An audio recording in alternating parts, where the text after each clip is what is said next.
If you put a gun to my head, I would say I think crypto AI is probably one of the most overhyped, overvalued sectors right now. This first generation of crypto AI projects, very Uber on the blockchain vibes, right? Where the idea, if you squint and you sort of don't think about it too hard, makes total sense, right? Yeah, why wouldn't there be a decentralized this and that, and OpenAI is so centralized, and yeah, this is great, power back to the people.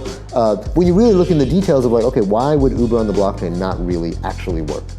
Why would it not actually be better than just Uber?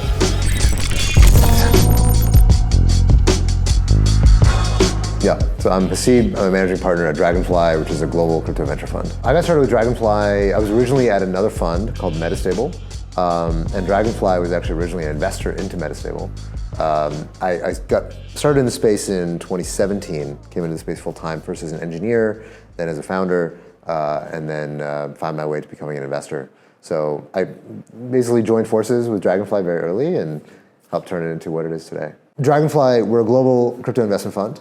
We manage over $2 billion today, and we have people all over the world in Singapore, US, West Coast, East Coast, Western Europe. So we're a very global team.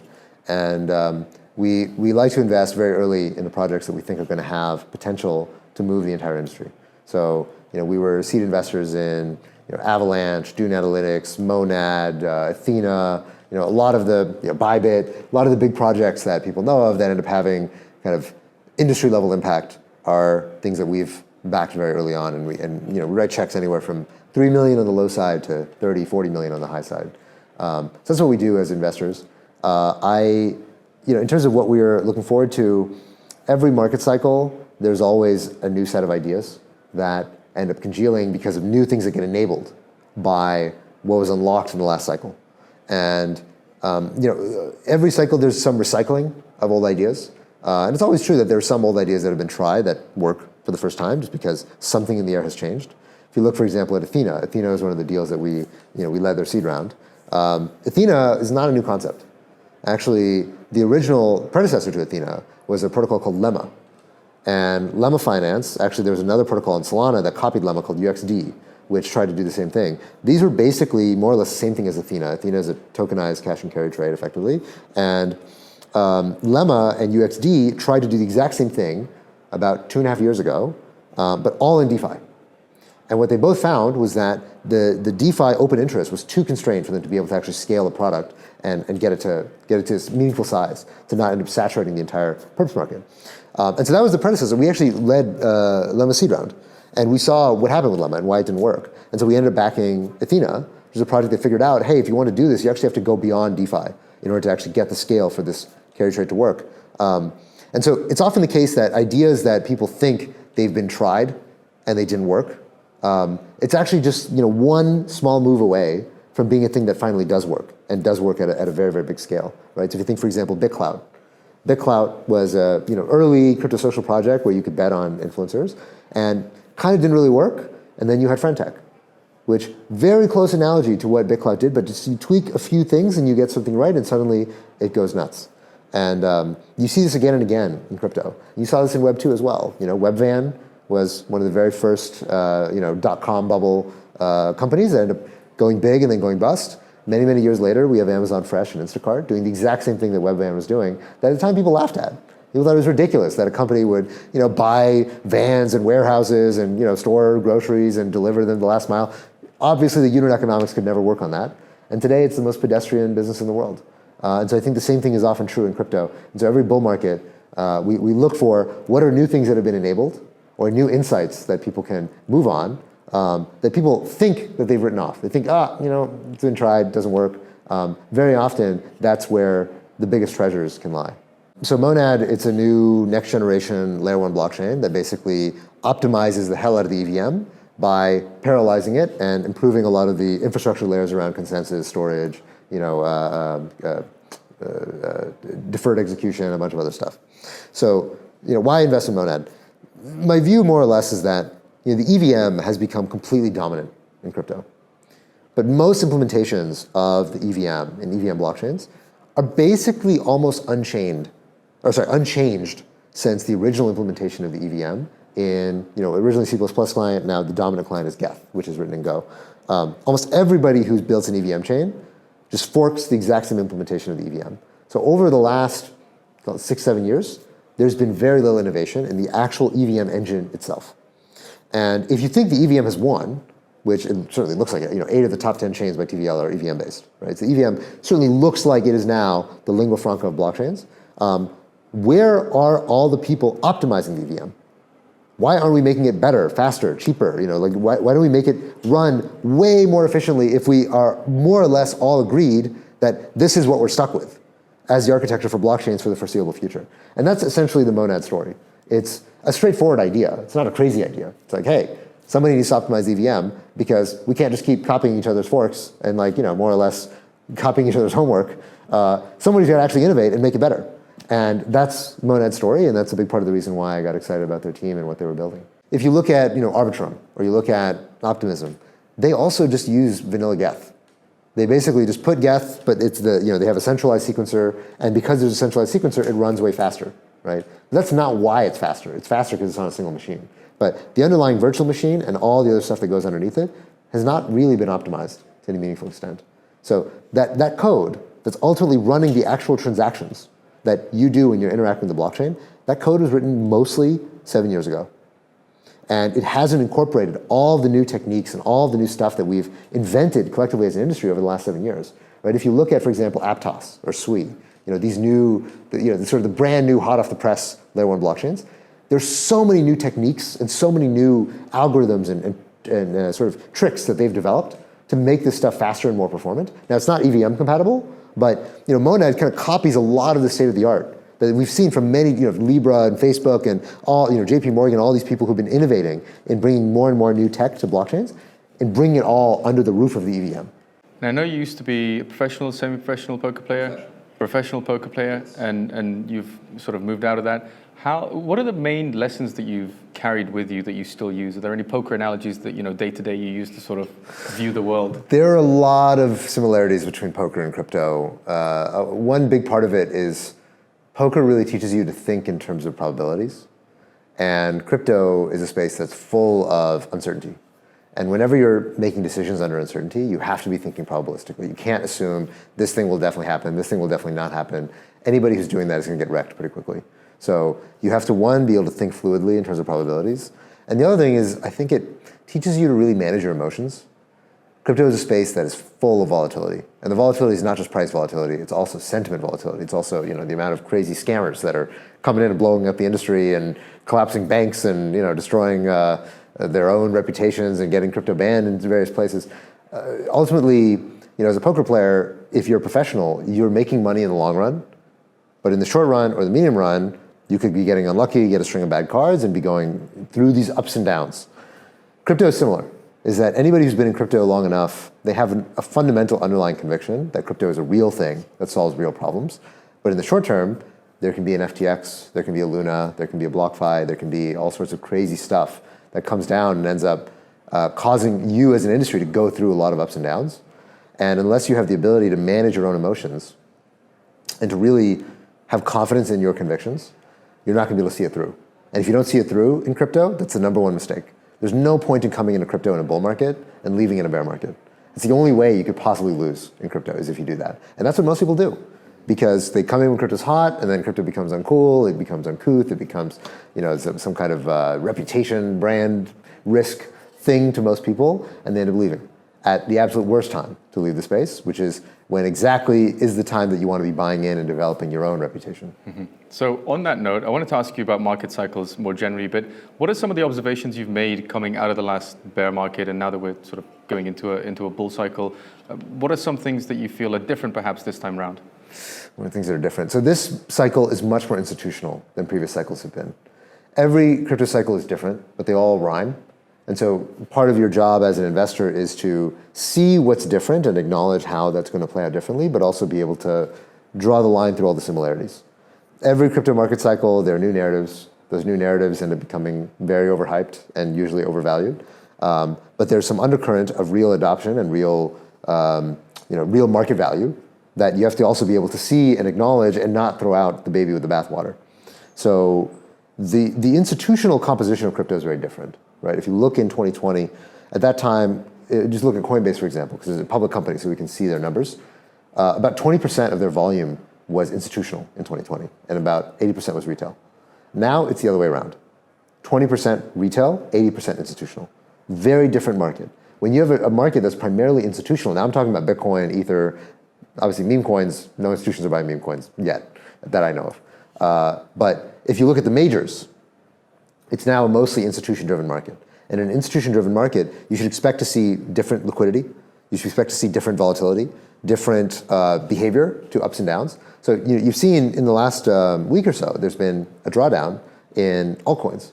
But actually, Bitcoin has been surprisingly stable, right? And that is one of the consequences of having a very different kind of holder base than we used to have. So that tells you we're in a very different market regime than we used to be. Whether it's the 2017 cycle or the 2020 cycle, we do not have this many institutions. And institutions tend to be a volatility dampener.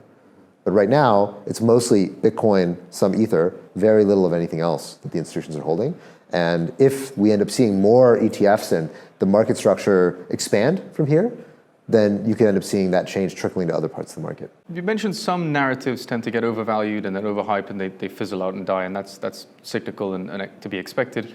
Curious what you think in this cycle the narratives that are going to get overhyped and overvalued are?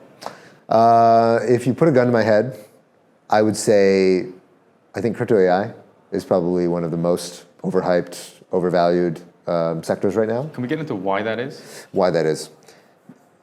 Every cycle, there is some really hot technology that people want to find a way to shove crypto into, pretty much without fail. So I'd say 2017, it was probably IoT. And there are all these chains that had these vague partnerships or like some kind of way in which all machines are going to be talking to each other using blockchains. And in principle, like if you don't think about it too hard, it makes sense. Sounds very plausible. Sounds like a kind of thing that could be a use case for the technology. And it also is obviously true that IoT is huge. It still is huge. It's an absolutely enormous market, and it's continuing to grow. But just because something is an enormous market does not mean that it has this big intersection with crypto, or that it needs a special dedicated blockchain that gets to raise money separately to address that use case. For all I know, things that are using IoT that do use blockchains, if there in fact are, I don't know, they're probably going to use Ethereum or Solana or something else. They don't need a special magical IoT chain.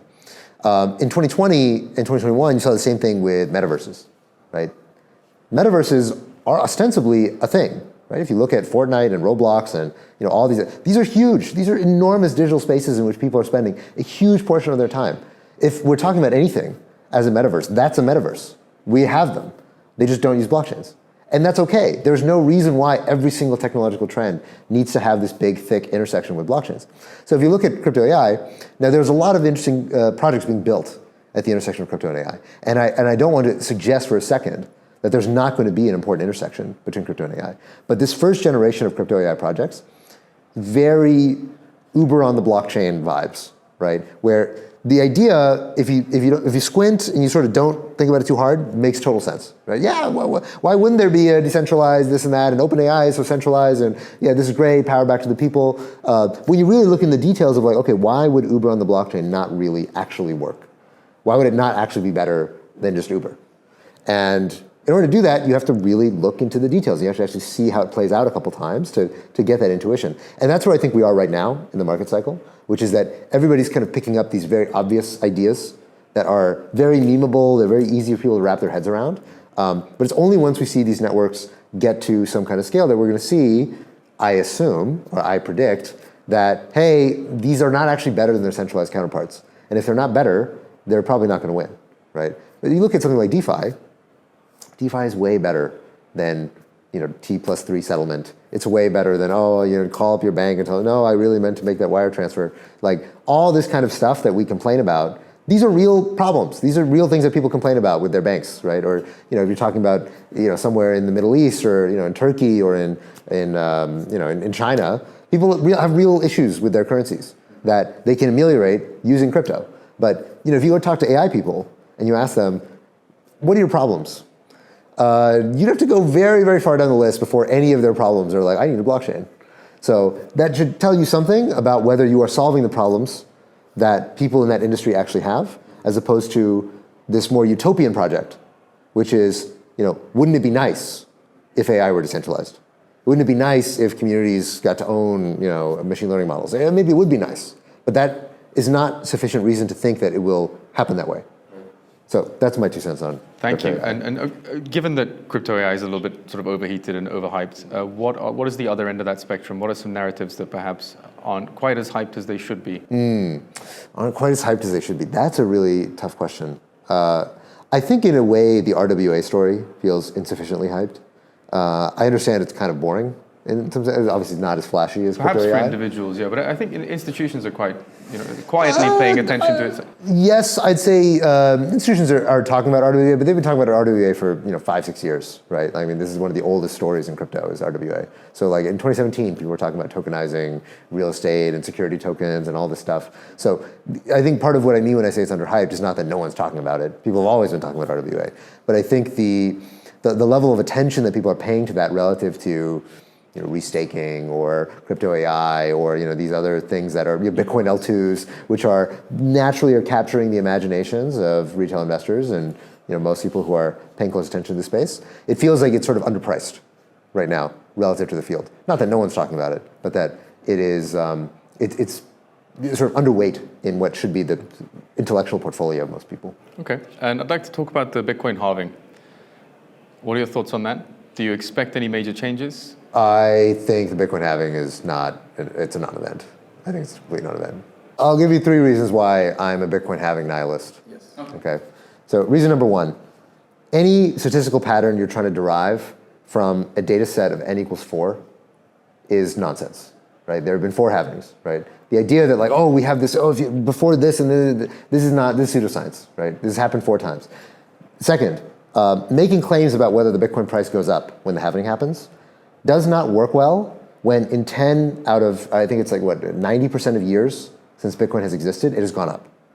So saying that it goes up around the halving on an asset that goes up almost every single year is not statistically meaningful, right? Actually, because there's such a lopsided data set, if you study any mathematics or statistics, if you have a lopsided data set, you need a much larger data set to overcome the fact that you have this strong sampling bias toward positive events versus negative events. Any random thing you could look at, like when there's forest fires in California, on average, Bitcoin goes up. That's because Bitcoin on average goes up, right? It's not because, The third thing is that, when you're thinking about events that should end up affecting prices, it should be because those events are not necessarily foreseeable, right? So for example, a CEO getting fired. Or for example, some kind of shortage in, a bad crop season or whatever, right? These are the kinds of things that naturally would result in the price going down or going up or whatever. In the case of Bitcoin, literally it has been defined since Bitcoin was first created when these supply changes will happen. If markets can foresee anything, they should be able to foresee that. When we say that Bitcoin is deflationary, what we mean is that there will be halvings every 4 years. That's what it meant in the very first person who ever bought Bitcoin because they thought it was deflationary. That's what they meant when they said that. So the idea that suddenly people wake up and say, did you know that Bitcoin is going to cut in half every 4 years in its inflation rate? Yes, we all knew that. That's why we all bought Bitcoin in the first place. So the particular moment when that happens, the only plausible argument for why the halving would nevertheless end up affecting prices would be because of flows. Right? Not because of fundamentals, but because of flows. That now there's less people selling. Okay, well, the reality is that minor emissions, are a tiny portion of the daily trading volume of Bitcoin. It is just not meaningful relative to the size of the ETFs, people leverage, people trading, people buying things in their brokerage accounts, way more than what the miners are doing. The miners do not matter. They are a drop in the ocean of Bitcoin trading volume. And so the idea that, miners are making half their Bitcoin, and so now they'll sell a little bit less, and that's good for the price, that is a non-event. It is statistically not meaningful. So that's why I don't believe in the Bitcoin halving story. That's a very, very clear argument to hold that opinion. I'm curious then why you think there is still so much noise around it. Why do people keep talking about it? What's the insistence that, People love a story. And, at the end of the day, there's markets are in large part Keynesian beauty contests. So a Keynesian beauty contest is this idea that it's not whether or not this, if you imagine you're buying a stock but no one knows what the stock is worth, what you're doing in some sense is not predicting what the stock is really worth, but what other people think the stock is worth. And so there is some Keynesian beauty contestness of Bitcoin is that people think the halving is a bullish event, and so everyone else thinks that the halving is a bullish event. So even if they don't believe it, they think enough other people believe it that they will maybe go buy Bitcoin. And so there's some idea that maybe it's a self-reinforcing thing. And if, let's say there wasn't a halving, let's say the halving was actually a hoax, right? Bitcoin doesn't halve at all. The halving might still be a bullish event just because everyone believes that magically, at midnight, the Bitcoin fairy, blows her dust and the Bitcoin price goes up. And if everyone believes that, like, well, I don't believe that, Bitcoin fairy, that's stupid. But other people are stupid, and like I better trade in advance of them buying the Bitcoin fairy story, then Bitcoin will go up.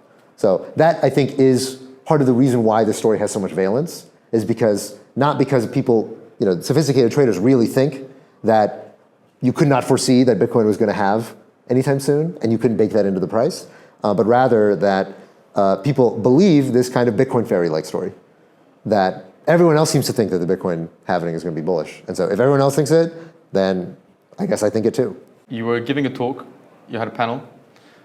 Did the halving question come up there? It did not, no. They didn't bother you with that? No. Well, I was doing a panel with all the L1 founders. Most of the time in these L1 panels, they tend to be very repetitive, right? I mean, I've been to all these conferences. I've moderated so many L1 panels at this point. People kind of know. I mean, I know. Maybe the audience doesn't know, but I know kind of what they're all going to say. And so what I wanted out of them was some more interesting angles on how they think about what they're fundamentally doing as L1 founders. And there was one question that I really enjoyed the answers to, which was, I asked everybody on stage, how do you think about your competition with Ethereum? Because in the early days, people used to describe these new emerging L1s as Ethereum killers. And that term is now fallen out of fashion. It's a little bit passé to talk about Ethereum killers.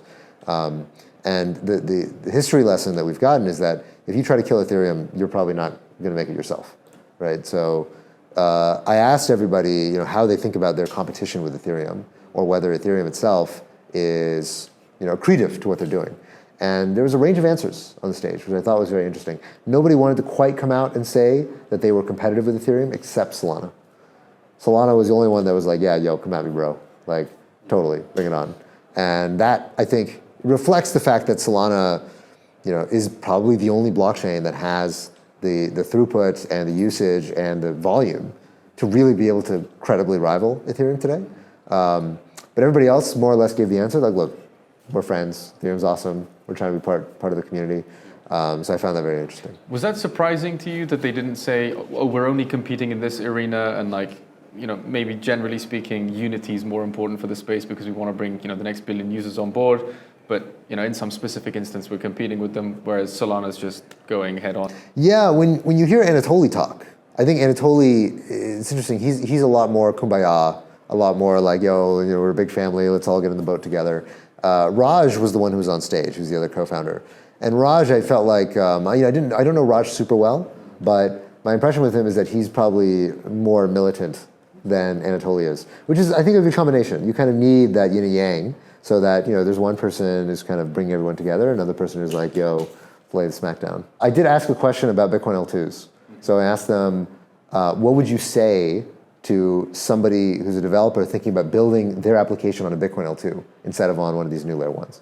And so, on that panel, there was Solana, Avalanche, Sui, Monad, and Celestia. And so, these are 5 of the big hitter blockchains.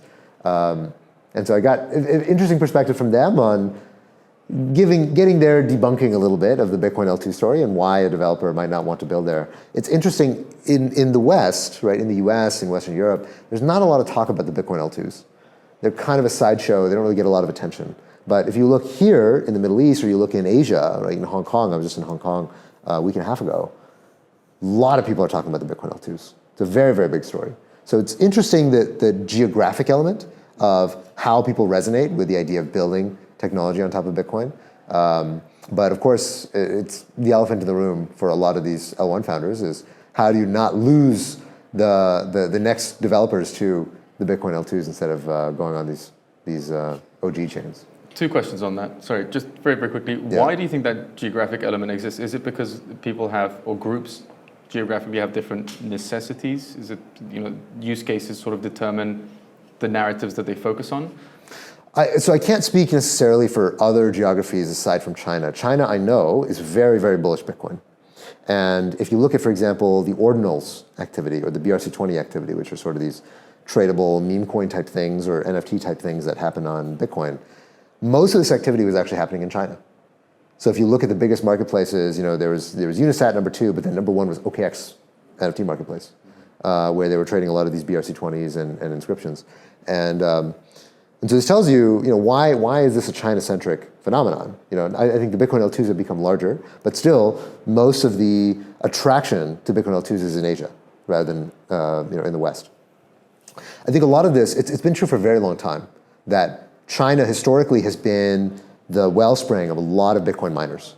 And these Bitcoin miners, a lot of the OGs in the Chinese community, they really, really believe in proof of work. Now, why do they believe so much in proof of work, right? If you remember when Ethereum did the merge, going from proof of work to proof of stake, a lot of people were really, really mad, mostly in Asia. The Western people never really complained, but Asian people got very upset. Why did they get so upset? They believe that proof of work is special. And proof of work is special because proof of work is the only way that without having some kind of institutional regulated on-ramp, that you can turn fiat currency into cryptocurrency. Now, naturally, in a place like China, that's really valuable. People really care about that. Because if I have RMB and I want to get some Bitcoin, I can't go on, Coinbase and go convert my RMB into Bitcoin, right? Especially because China has banned crypto in 2021. So the natural way that people could convert RMB into Bitcoin was through investing in mining operations. Mining is this sort of magical machine that can turn, normal fiat money into crypto money. And at a certain point, if you turn that off, then now China's kind of like, okay, well, now I'm locked out of the market. Now I can't turn my fiat into crypto. And so, people talk about, okay, there's these negative externalities of proof of work and the carbon emissions and the wasting of electricity. There are real negative externalities from proof of work. But the one thing that China has always felt very, very strongly about is that proof of work is special for that reason. It creates a permissionless on-ramp into the crypto ecosystem. And so I think for them, that's a big part of the reason why Bitcoin holds such a special place in their collective imagination that really can't be fulfilled by Ethereum and these other proof-of-stake currencies. And just going back to your previous statement, my second question was, because you said layer 2s, we interviewed, or rather Alp interviewed Emin Günserer not too long ago, and one of the more sort of hot takes that he had was that in Denver there were, quote, no shortage of trash L2s. And I'm curious what you think of that. I don't know that I would use that terminology. I think L2s, the way I would say it, L2s are on a spectrum of decentralization. And there are some things that are more decentralized than others. I think that's normal for any technology that is pretty nascent and that has very, very difficult kind of surface area to handle to make sure that this stuff is totally robust. If anybody today who's building an L2 tried to delete the admin key, throw it away, and basically say, great, it's decentralized, have at it, I think it'd be incredibly irresponsible because the tech is not ready yet. It's not battle tested enough. It's not robust enough. L2s are really complicated. It's very, very hard stuff to make sure that this code is correct. So I think what they're doing, by and large, is the right thing to do for what they're building. Now, if you don't believe in the concept of a layer 2 to begin with, then okay, you have a different quarrel. But if your claim is that the L2s are not sufficiently decentralized, I think most people on Ethereum agree with that. Most people will tell you, yes, I agree. If you go to L2Beat, which is the biggest aggregator website that kind of shows you all the data about layer 2s, they will show you data about who's actually decentralized, who uses a multisig, who has an admin key, who actually has fraud proofs enabled. All this stuff, I think Ethereum has a culture of being very, very transparent about what is the relative trust assumptions you're making for each of these layer 2s.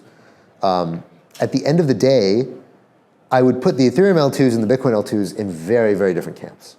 Right? Ethereum L2, there's a real meaning to what an L2 implies. And that's why you can say, okay, this is a trash L2, quote unquote, because it's not that decentralized, doesn't have fraud proofs, blah, blah, blah. We know what we mean when we say that. Bitcoin L2s, on the other hand, it is kind of meaningless to say a trash Bitcoin L2 because Bitcoin L2s are not really L2s in the way that we talk about Ethereum rollups being L2s.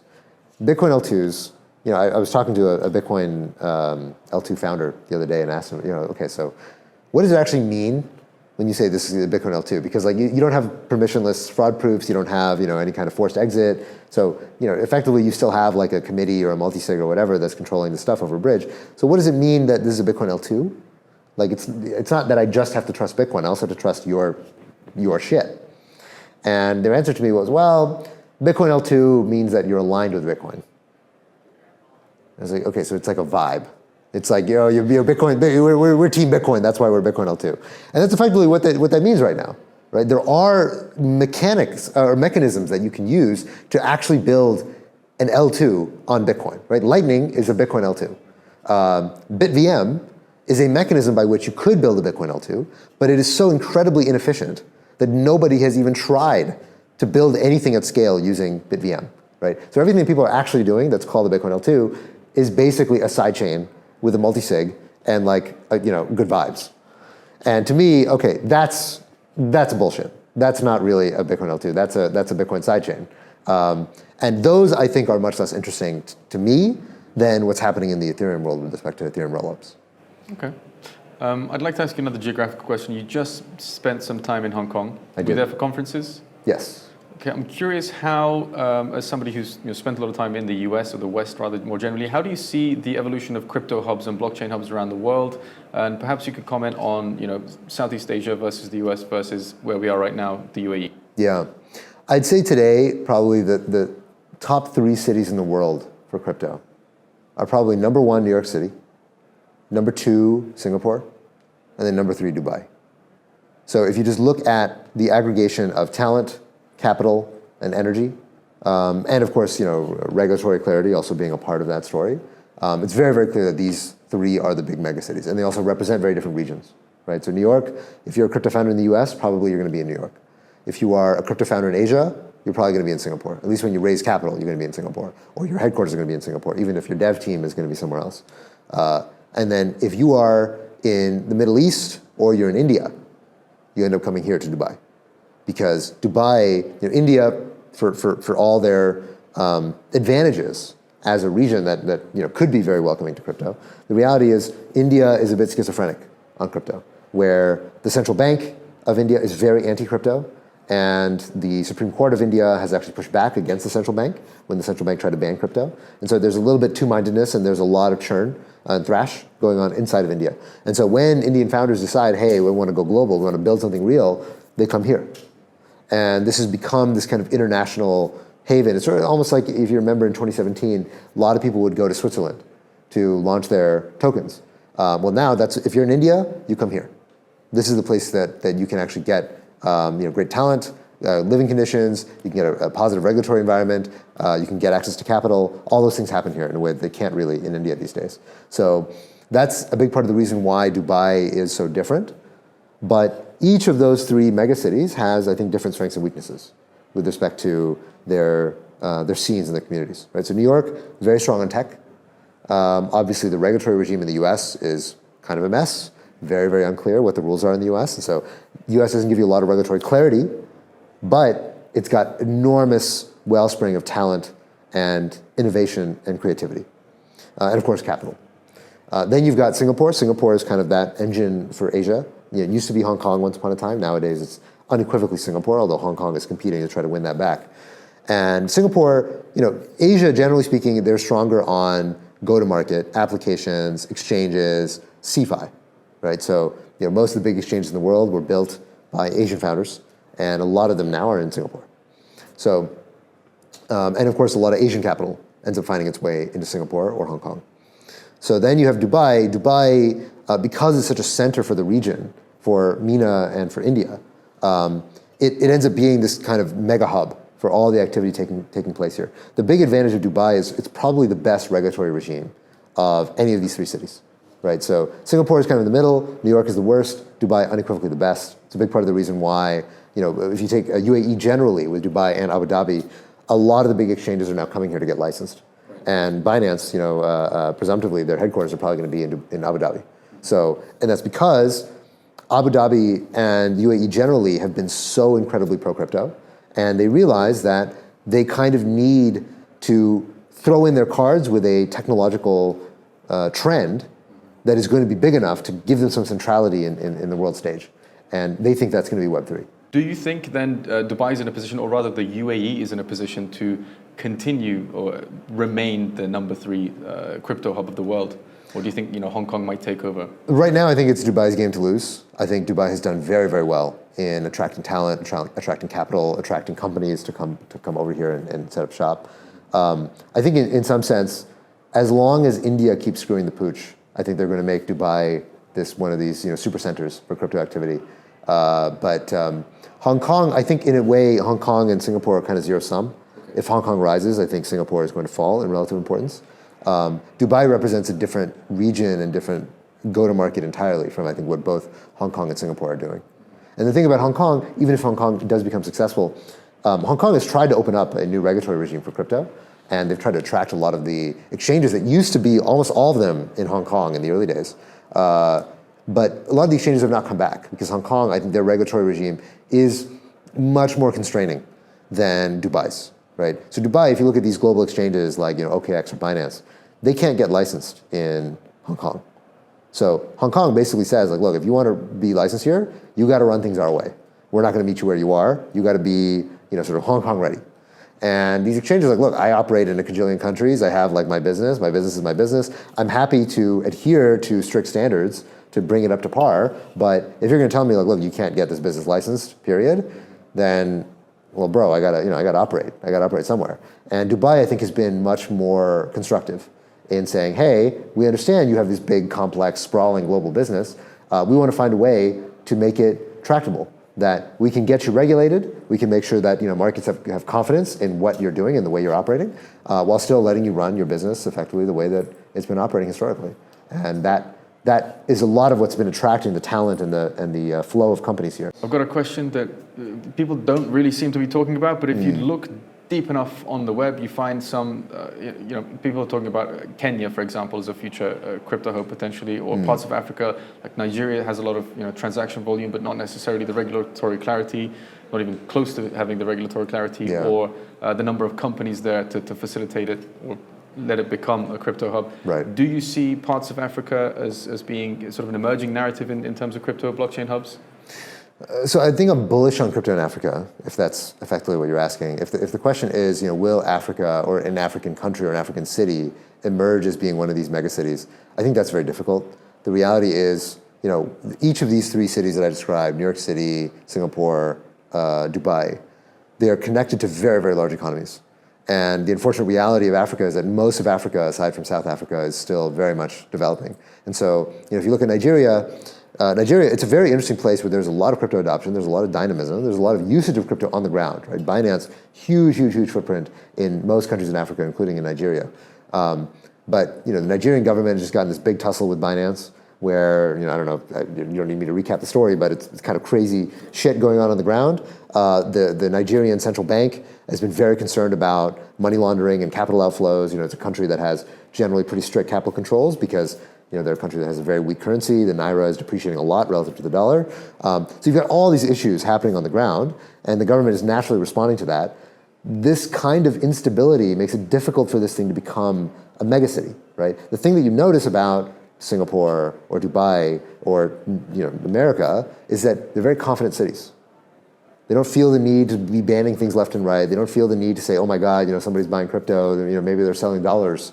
Oh my God, the dollar might collapse.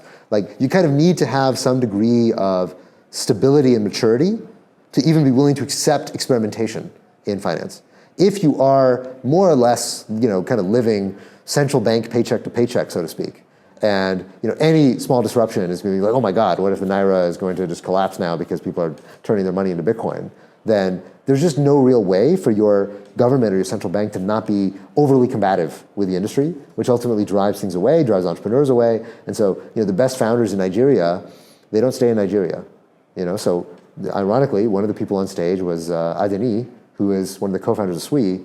He was born in Nigeria, but he did not stay in Nigeria. He left Nigeria, went to the UK, ultimately co-founded a company in Silicon Valley because founding a company in Nigeria is going to be a nightmare for you, especially if the government foresees what you are doing is going to end up counteracting their attempts to make people only hold naira in Nigeria. That makes a lot of sense. And my follow-up is going to be about the regulatory clarity that Dubai and the UAE specifically has brought, and whether or not you see that as something that could be duplicated elsewhere, specifically in Africa, such that that the circumstances will be created for one of these cities to become a crypto hub. But if I understand you correctly, what you're saying is there are other more pressing issues than regulatory clarity? Yeah, I mean, in principle, it's always possible. It's kind of like asking, what stops, what stops India from creating a Silicon Valley? And it's like, I mean, I guess in principle, nothing, but in practice, like a cajillion things.